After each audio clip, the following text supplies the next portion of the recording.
Salut à tous, dans cette série de vidéos, je vais vous partager des parties que j'ai trouvées particulièrement instructives. Dans cette partie, qui a opposé Petrosyan au jeune Viktor Korchnoi en 1947, donc Petrosyan n'était pas encore champion du monde, il avait 17 ans, vous allez retrouver un plan caractéristique qui permet de lutter contre la défense hollandaise, et en particulier contre la défense Stonewall. On attaque directement D4, E6, cavalier F3, F5, le coup de la défense hollandaise. L'idée globale de la défense hollandaise, c'est d'introduire un déséquilibre dynamique et éventuellement de mener une attaque sur le côté roi, donc à l'aile roi des blancs. G3, cavalier F6, et les blancs vont placer en fianchetto leur fou, de cases blanches. D5, alors ici je vous ai mis en vert les pions, la structure de pions qui caractérise la défense Stonewall. Petit roc, fou D6, C4, C6 et ici le coup B3. Alors ici c'est vraiment l'idée de ce coup, c'est de jouer fou A3 et d'échanger le fou de case noire. En fait les blancs aimeraient bien se débarrasser du fou de case noire, tout simplement parce que ça les aide à renforcer le contrôle de la case E5 ici pour les blancs. D'accord, donc les blancs jouent pour le contrôle de la case E5. La case E5, en fait, dans la variante Stonewall, est une faiblesse du côté noir. Vous voyez, si vous arrivez à l'occuper avec une pièce et qu'il n'y a plus le fou noir, vous occupez une case forte. Petit roc. Ici, peut-être que les noirs auraient mieux fait de jouer Dame E7 pour justement prévenir le fou de case noire des blancs de venir en A3. Petit roc. Et fou A3. Fou prend, cavalier prend. Vous voyez, le cavalier était resté exprès en B1. On a un peu différé son développement ici, simplement pour pouvoir recapturer du cavalier. Dame E8, cavalier C2 et Dame H5. Un coup qui peut paraître légèrement prématuré étant donné le fait que, voilà, ici vous avez trois pièces à l'aile Dame, la tour, le cavalier et le fou qui sont sur leur case de départ. Dame C1, cavalier E4. Cavalier E4, ça reprend le contrôle de la case G5 pour les noirs et ça prépare une éventuelle poussée G5, G4. Vous pouvez avoir vraiment une attaque caractéristique ici à l'aile roi, avec des tours F6 ou tour G6 ou peut-être tour H6 pour venir mater une fois que le cavalier aura quitté la case F3. Donc il faut quand même faire attention avec les blancs. Et ici, je vous invite à mettre sur pause la vidéo si vous voulez trouver le coup qu'a joué Tigran Petrosyan. Alors c'est vraiment un coup positionnel très fort qui va aider à contrôler encore plus la case de 5. Puisque maintenant si vous occupez la case de 5 immédiatement, les noirs vont jouer cavalier D7 et ils vont échanger votre cavalier. Donc vous n'êtes pas pressé de jouer cavalier E5 immédiatement. Je vous laisse mettre sur pause. Voilà, ici Petrosyan a joué cavalier E1 qui est très très fort positionnellement, c'est vraiment un très bon coup. C'est une idée auquel il fallait penser. G5, cavalier D3. Vous voyez que maintenant la paire de cavaliers contrôle la case de 5.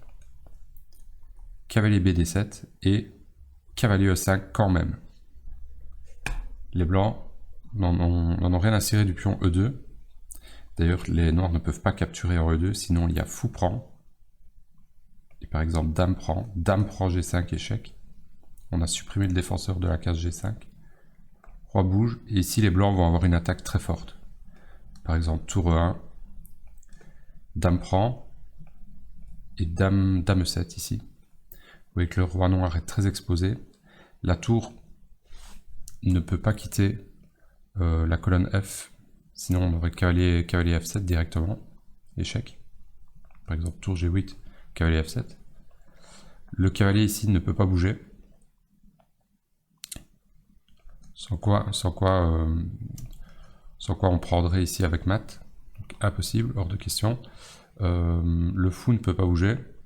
La tour ici n'a pas un rôle derrière le pion A7, ne sert pas à grand chose. Surtout que le fou s'interpose entre les deux tours. Il y a juste la dame qui est plutôt bien placée.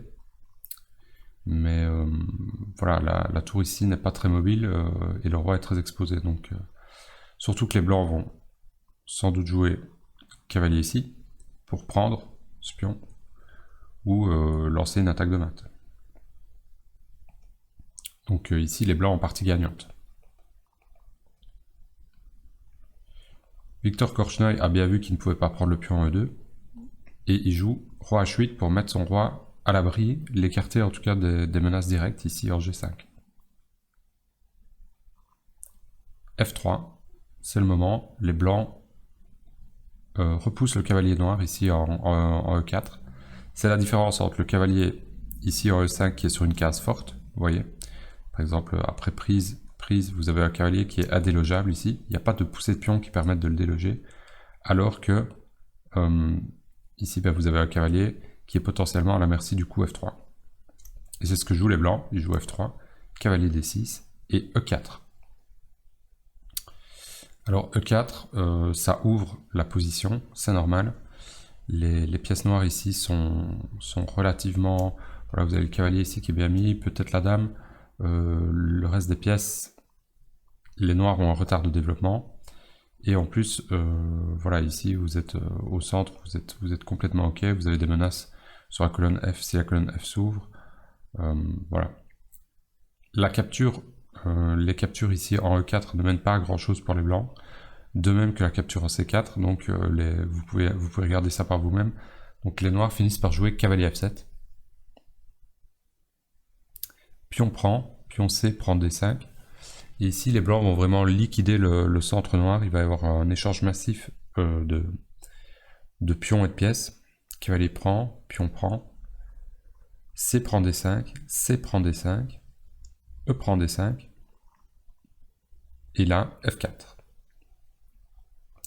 Le bilan, c'est quoi? Le bilan, c'est que le fou blanc est ouvert. Le pion D5 est complètement faible. Il va tomber tôt ou tard. Il n'y a quasiment pas moyen de le tenir. La colonne C est ouverte pour la dame, donc la dame peut s'infiltrer assez facilement.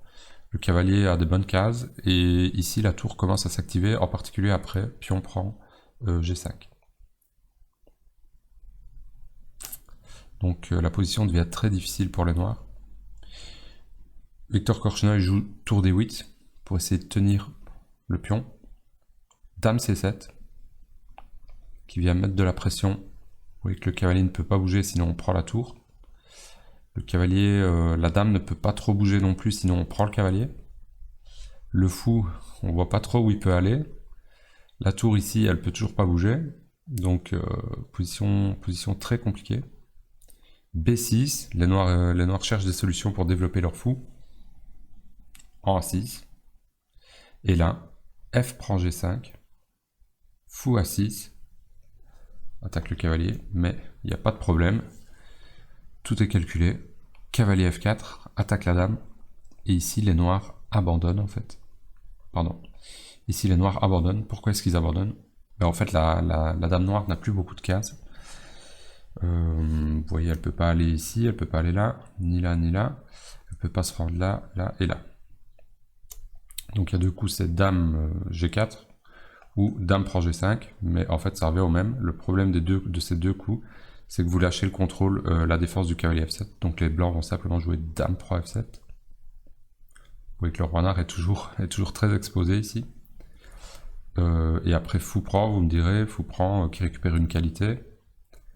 Donc déjà matériellement, c'est pas assez.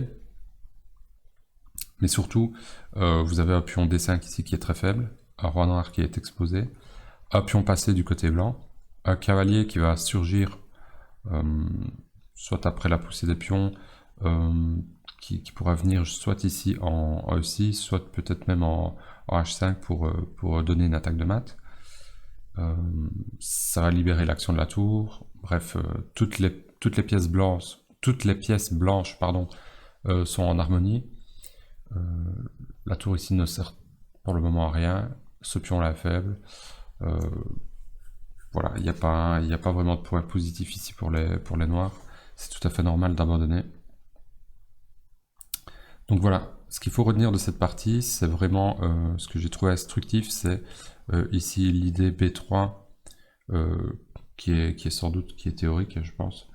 Tout à fait, voilà, c'est une idée théorique. Ici, le coup principal avec les noirs à retenir, c'est Dame 7 pour empêcher fou A3. Et donc l'idée qui était intéressante pour les blancs, c'est fou A3 qui échange les fous. Et puis la manœuvre ici de cavalier pour amener les deux cavaliers en E5. Voilà. Et repousser, pour repousser aussi le cavalier E4. Et puis l'ouverture de la position, où là les coups coulent de source, je vais dire. Après tour D8, Dame C7. Ici la partie est terminée. Donc voilà, j'espère que cette partie vous a plu. Quant à moi, je vous dis à très bientôt pour une prochaine vidéo, j'espère tout aussi instructive. Ciao ciao.